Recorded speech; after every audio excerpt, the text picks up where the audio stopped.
Baktığınız zaman Galaxy S20 FE, Galaxy M52, A22 gibi modeller fiyat performans şampiyonu olarak önümüze çıkıyor. Ancak Samsung tarafında A serisine geldiğimizde baktığınız zaman Galaxy A71'i de önermiyordum, A72'yi de. Ancak A73 bunlara nazaran biraz daha farklı bir konumda diyebilirim. Bu videoda sizlerle beraber Galaxy A73'ü detaylı bir şekilde inceleyeceğiz ve tüm artı ve eksileriyle alınır mı alınmaz mı bu sorunun cevabını vermeye çalışacağız. Bu tarz içeriklere destek vermek için videomuzu beğenmeyi ve abone olup bildirimleri de açmayı unutmayın. İsterseniz vakit kaybetmeden cihazımızın tasarımıyla incelemeye başlayalım.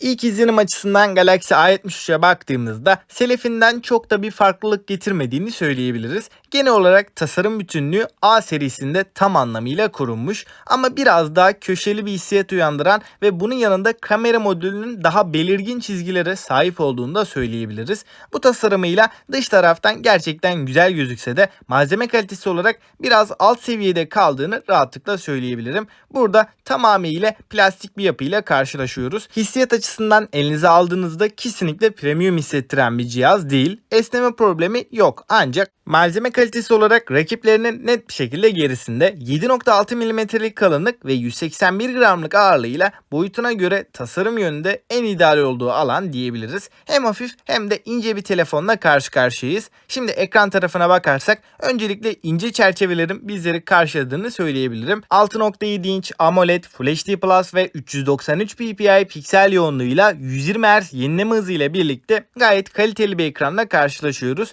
Renklerdeki canlılık iyi düzeyde, keskinlik açısından da güzel sonuçlar verebiliyor. Yani Galaxy A73'ün ekran deneyimi kesinlikle tatmin edici seviyede. Ancak fiyatının en iyisi değil. Desteklemiş olduğu teknolojilerde biraz eksiklikleri var ama gündelik kullanıcının çok da fark edebileceği şeyler değil. Genel anlamda ekranından memnun kalacağınızı düşünüyorum. Yonga setine geldiğimiz zaman bu senenin en popüler işlemcilerinden olan Snapdragon 778G'yi burada görebiliyoruz. 8 GB RAM, 128 GB depolama alanında bu sisteme eşlik ediyor ve 1 TB'a kadar da bu depolamayı artırabiliyoruz. Performans olarak 778G işlemcisi kesinlikle yarı yolda bırakmayacak bir performans veriyor. Menüde verdiği performans olsun, oyun tarafında olsun şu an için bir amiral gemisinde açıkçası pek de aratmıyor. PUBG'de akıcı grafiklerde 60 FPS kayıpsız net bir oyun deneyimi alabiliyoruz. Uzun süreler oyun oynadığımız zaman da telefonumuz tabii ki ısınabiliyor ancak çok yüksek ısıları da çıkmıyor ve stabilizasyonda bir bozulmayla da karşılaşmadığımızı söyleyeyim. Hem Samsung'un yazılımı hem de Snapdragon 778G performans olarak oldukça başarılı işler ortaya koyuyor.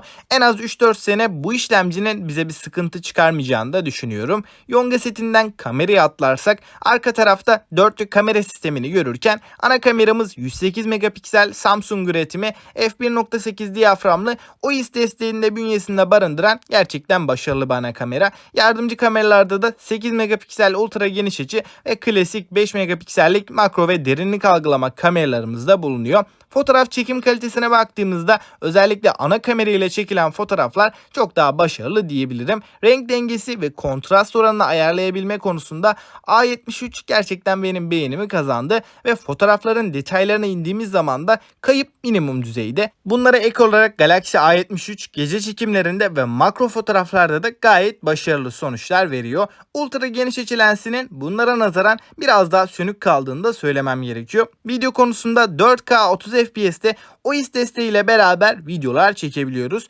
Titreşimler videolarda bayağı engelleniyor diyebilirim ancak tabii ki bir amiral gemisi stabilizasyonu diyebileceğim bir seviyede değil. Ara ara titreşimler videolarımıza yansıyabiliyor. Yine de içerik üreticisi değilseniz A73 ile güzel videolar çıkarabileceğinizi de belirteyim. Ön tarafta da 32 megapiksel f2.2 diyaframlı bir kamerayı görürken 4K 30 fps desteğimiz de ön kamerada bulunuyor. Genel kamera deneyimi beni memnun etti ama kendi fiyat bandında en iyisi diyemem, onu da söylemiş olalım. Kameradan bataryaya geçersek A73'te 5000 mAh batarya ve 25 Watt hızlı şarj desteğimiz bulunuyor. Yine kutu içeriğinden bir adaptörün çıkmadığını da söyleyeyim. Batarya performansı olarak Galaxy A73 eğer bir oyuncu değilseniz çok rahatlıkla bir gününüzü çıkartabilecek bir performansa sahip. ortalama bir kullanımda 7 ila 8 saat arasında ekran süreleri alabiliyoruz. Eğer gün içinde telefonu çok yoğun kullanan bir kullanıcı değilseniz 2 güne kadar da bu bataryanın götürebileceğini düşünüyorum.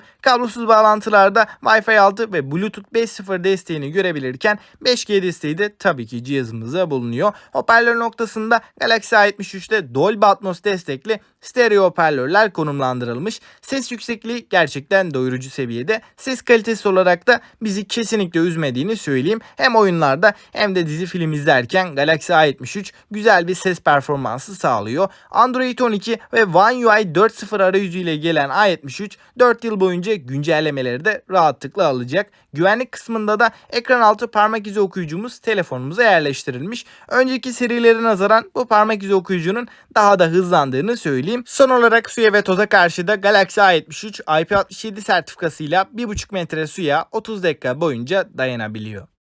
Evet dostlar, şimdi Galaxy A73 ile ilgili bir değerlendirme yaptığımız zaman özellikle kamerası ve tasarımıyla öne çıkan bir cihaz olduğunu söyleyebilirim. Kamera tarafında video performansı fiyat aralığındaki rakiplerine baktığımız zaman da iyi bir konumda olduğunu söylemekte fayda var. Ancak Galaxy S20 FE Galaxy A73'ten çok daha iyi bir video performansı sunuyor. Diğer rakiplerine göre önde olabilir ancak kesinlikle fiyatının en iyisi değil. Baktığımız zaman Galaxy A73 globalde $500 bir satış etiketine sahipken ülkemizde de 9.000 TL bandındaki fiyatıyla rakiplerine baktığım zaman genel toplamda kesinlikle önerebileceğim bir cihaz değil. Bunun en büyük sebeplerinden biri kesinlikle cihazımızdaki işlemci diyebilirim. Evet, burada arayüz ve yazılım performansının gerçekten iyi seviyede olduğunu ve bize hiçbir şekilde bir problem yaşatmayacağını söyleyebiliriz. Ancak baktığımızda 9.000 TL gibi bir fiyata Snapdragon 778G ve 4K 60 FPS desteğinin olmaması kendi fiyat bandında çok ciddi bir şekilde geriye düşmesine sebep oluyor. Eğer A73 aldıysanız kesinlikle üzüleceğiniz bir cihaz değil. Yani performansıyla da kamerasıyla da sizi tatmin edecektir.